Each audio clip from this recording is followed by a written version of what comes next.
एक आज मैं रास्ते से जा रहा था, मुझे इंडिकेटर मिल गया तो मैंने इसे स्टूडियो में लेके आया।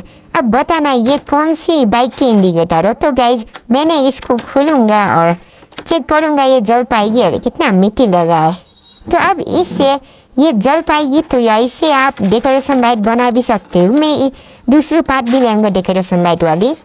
तो गाइज मैंने इसको खोल लिया और देखो इतनी छोटी छोटी सी एलईडी लाइट लगा हुआ और जिगजैग टाइप में लगा हुआ। क्या ये जिगजैग टाइप में ही जलेगा और नहीं जलेगा तो देखते गाइज। जल्दी से लाइक एंड सब्सक्राइब कर दो गाइज। तो गाइज देखो मैंने चेक कर दी, अच्छे से जल रही है। तो गाइज आज के लिए इतना ही।